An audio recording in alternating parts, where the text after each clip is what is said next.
If you had to choose, who would make the list for your respect? Well, God, for sure. As the one who created you and the entire universe, God tops the list. Up next, your mom or dad or the grown-ups who take care of you every day, they deserve your respect, even if they just told you to get off your screen. After all, God put them in charge. Number 3, your teachers and coaches and other leaders make the list too. You may not always agree with them, but God's put them in place to look out for you.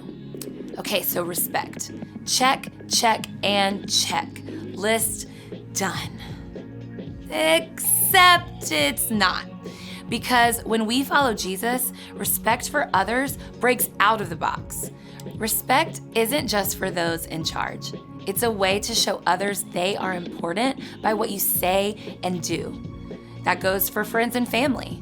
But Jesus showed that our love and respect should extend to anyone in God's image, which adds up to, well, everyone. Jesus included those who were looked over and left out. Jesus said to respect even the people you don't get along with. And Jesus showed that the ultimate mark of respect is to give someone your time and attention. True respect is more than a list. It's a lifestyle. And when others see how you love everyone and put others first, they can see God shining through you. That's why respect is an amazing way to worship God with your life. Because worship is about more than just singing loud. It's all about living loud.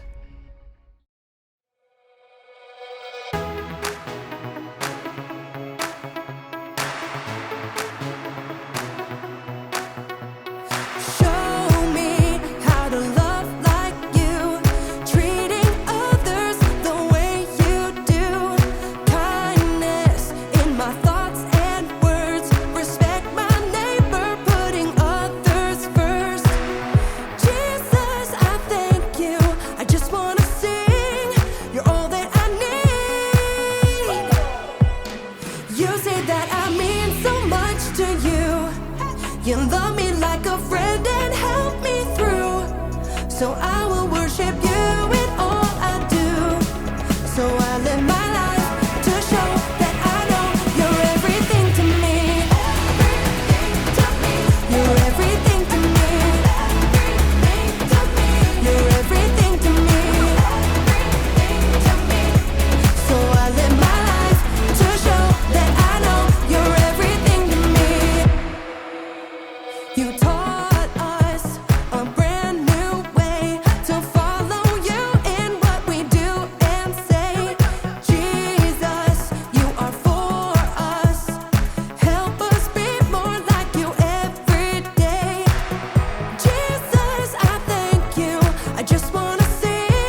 live my life to show that I know. You say that I mean so much to you.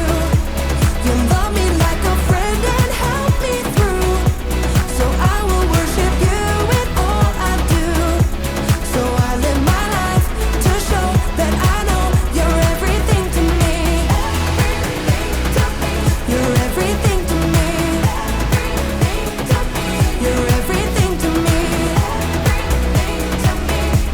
So I live my life to show that I know you're everything to me. Welcome to Storyland! Let me take that. Oh, thanks, Zeke! This week, we're talking about respect, while we take a look at the story of some guys who weren't used to being picked first for anything. Amaya, what is this?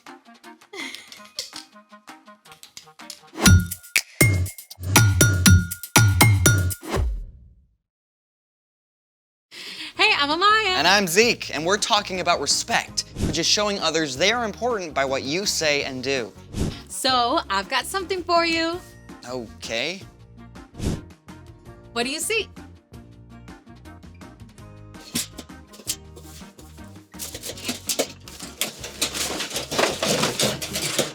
Trash.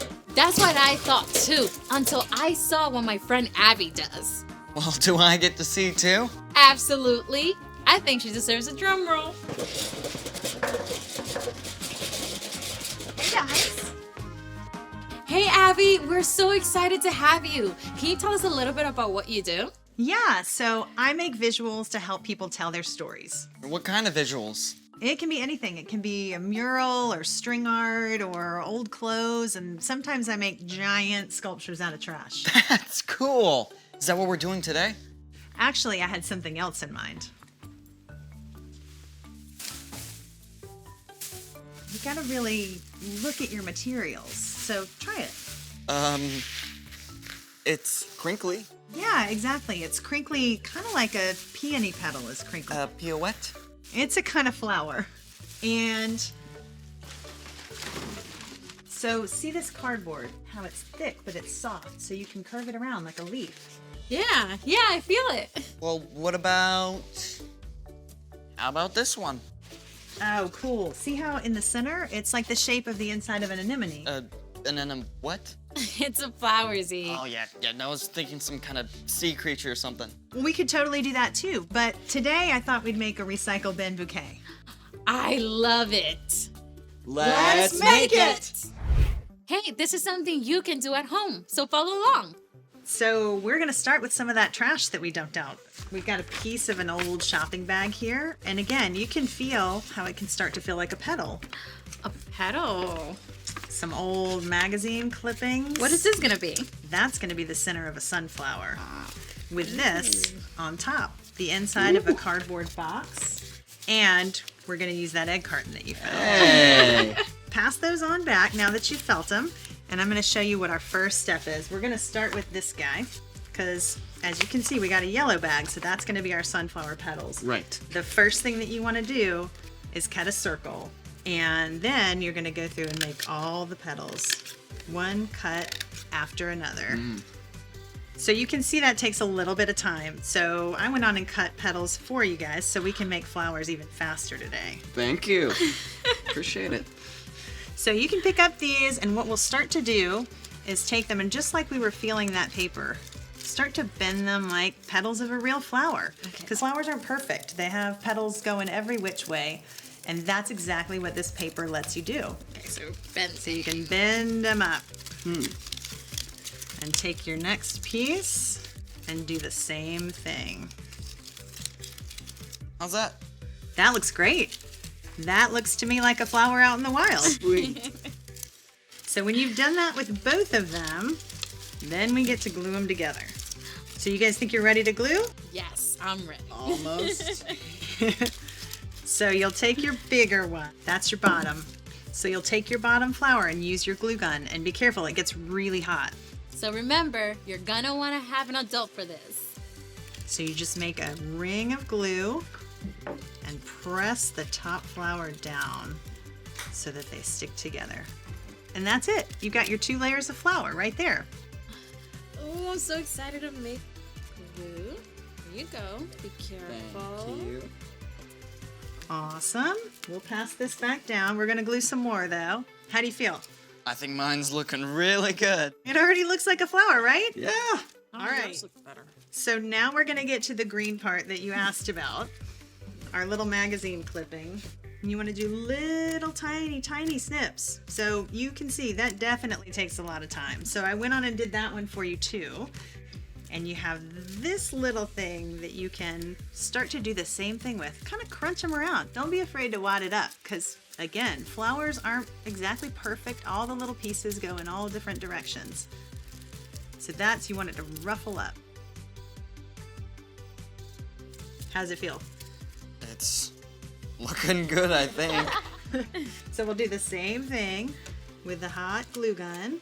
And you'll do a tiny little bit of glue. My turn. How does it look? There it is. is. It looks The great. center of the flower. So there it is. You've got your flower already going. But Wow. now, you know how the center of a sunflower has like a big lumpy bit in the middle? With all the seeds and stuff. Exactly. So that's what we're going to make with this. So you see how the center of the cardboard has all that lumpy bumpy stuff? That perfectly makes the center of a sunflower where all the seeds are.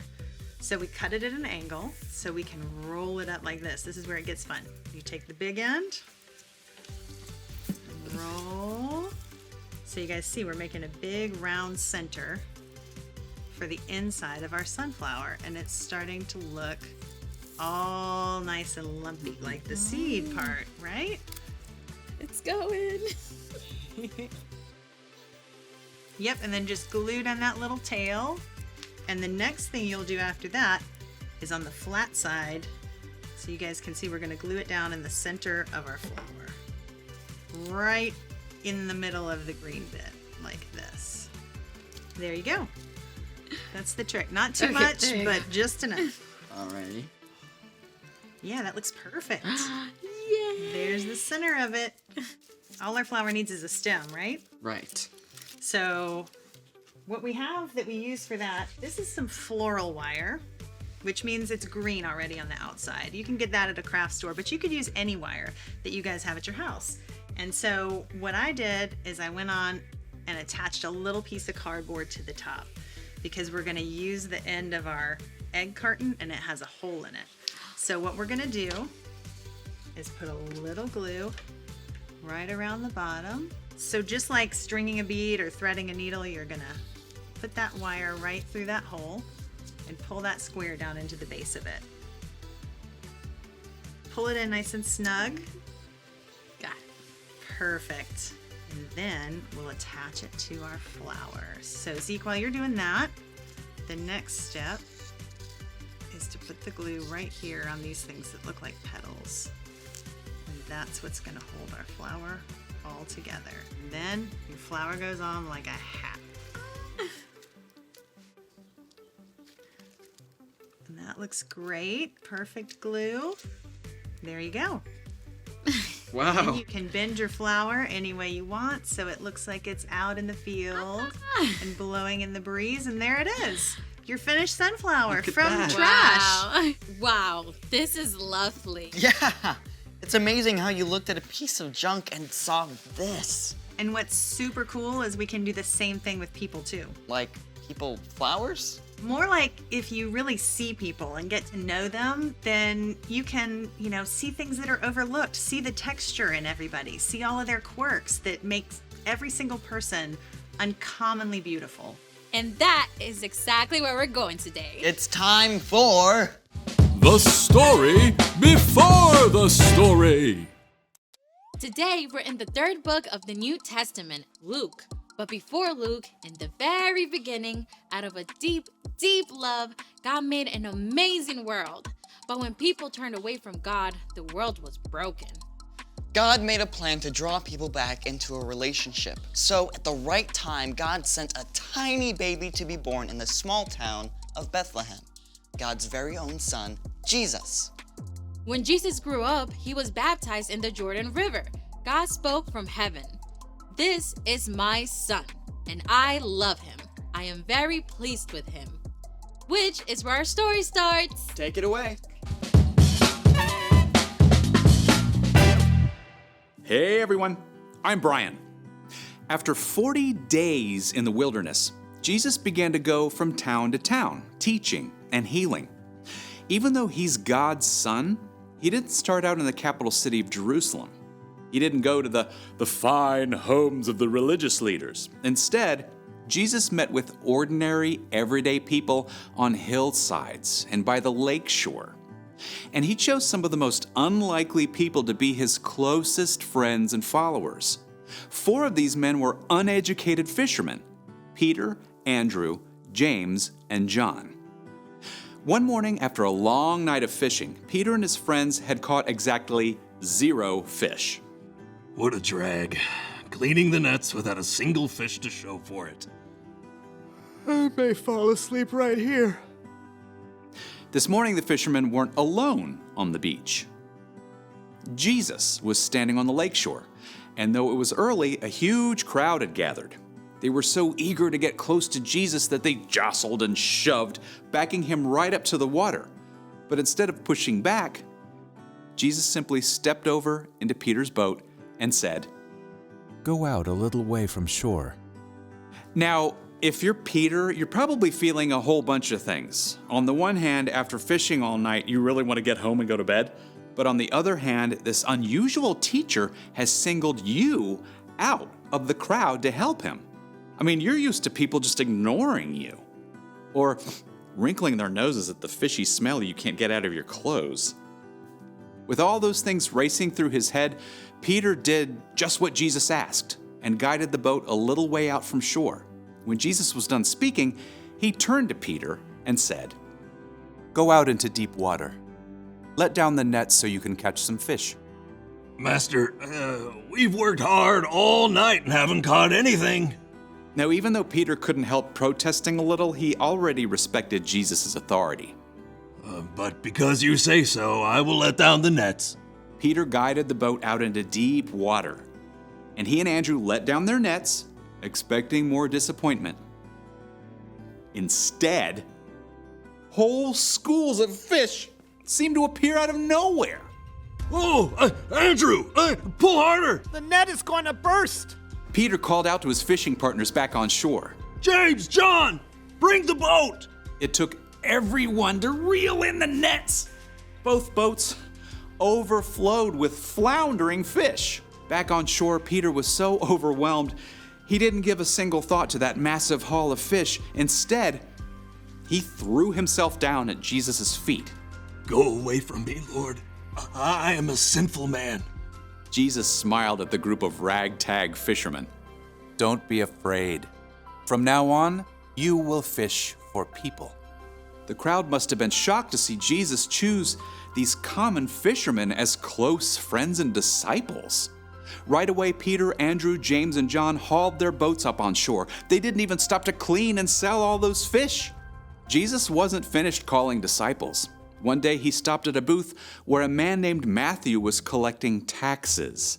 Okay, now, first thing you got to understand, no one talked to a tax collector unless they had to. These men were hired to collect taxes from their own people for the Roman government. They would charge extra to cover their own salaries. I mean, everybody hated them for it. But Jesus walked right up to Matthew. Come, follow me. Everyone was shocked, including Matthew. But Matthew didn't hesitate. Something inside him just recognized that Jesus was special. He got up immediately to follow Jesus and even invited Jesus to come to a dinner party at his house. At Matthew's home, Jesus shared a meal with tax collectors and others who were seen as outcasts. The religious leaders were shocked. They grumbled to Jesus' disciples. Why do you eat and drink with tax collectors and sinners? Jesus heard what they were saying. Healthy people don't need a doctor. Sick people do. I have not come to get those who think they are right with God to follow me. I have come to get sinners to turn away from their sins. Jesus wasn't worried about collecting the right followers or popular friends. Instead, he included everyone. Jesus chose to spend his time with people who saw how much they needed him, instead of those, like the religious leaders, who thought they were too important to need help. The end. I wonder who Jesus would talk to if he came to my school. That is a great question. It's like Jesus' teaching went beyond anything anyone has ever heard before. So, what's our part in the story? Every single person ever is made in God's image. That means everybody you meet is important and worthy of love. Just like Jesus, we can choose to include the people who get overlooked and left out. Maybe people who aren't popular. Or people who are new or different. Even people who have messed up. Yeah, like there's this girl in my school who eats by herself at a table in the corner every day. I could invite her to have lunch with me. Yeah, and there's this kid in my grade who always gets picked last for stuff. I could have him be my lab partner in science class. I think you guys have got it. See you next time. So here's the thing. Include people who are left out. Hey, do we get to make more flowers? Oh, already on it. Wow. I still cannot wrap my head around how this came from a pile of trash. You just got to keep your eyes open and take a good look at all the cool things you find. And the people you meet. Yeah, there's always something amazing to discover. Exactly. Thanks for joining us in the Story Lab. See you next time. Oh, this is awesome. This is so amazing. What did you make this out of? Oh, it's a food box and then a little potato bag That is inside the center. incredible. And check out, these are the bottoms of an egg carton too.